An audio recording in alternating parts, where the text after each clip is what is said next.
The U.S. Special Envoy for Haiti, Daniel Foote, has resigned in protest over the deportation of Haitian migrants.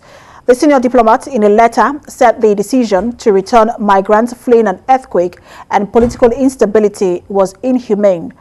In his resignation letter, Mr. Foote said Haiti was a collapsed state and that simply cannot support the forced infusion of thousands of returned migrants lacking food, shelter and money without additional avoidable human tragedy. Since Sunday, the U.S. has returned to Haiti 1,401 migrants from the Texas camp, where about 13,000 migrants had gathered under a bridge where local officials have struggled to provide them with food and adequate sanitation. White House spokeswoman Jen Psaki responded in a press conference saying, quote, Special Envoy Foote had ample opportunity to raise concerns about immigration during his tenure. He never once did, end quote. Ms. Psaki also described images from the border showing horse-mounted U.S. officers corralling the migrants as horrific and said horses would no longer be used in the area.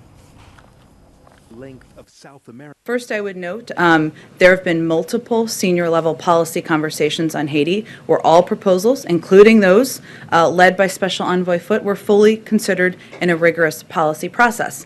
There are disagreements in these policy processes. That the President welcomes that, the Secretary of State welcomes that. That's certainly a part of having discussions and having robust discussions about the best path forward for difficult circumstances. Some of those proposals were harmful to our commitment to the promotion of democracy in Haiti. I'm not going to detail that further. I will let the State Department do that should they choose to. But I would note that Special Envoy Foote had ample opportunity to raise concerns about migration during his tenure.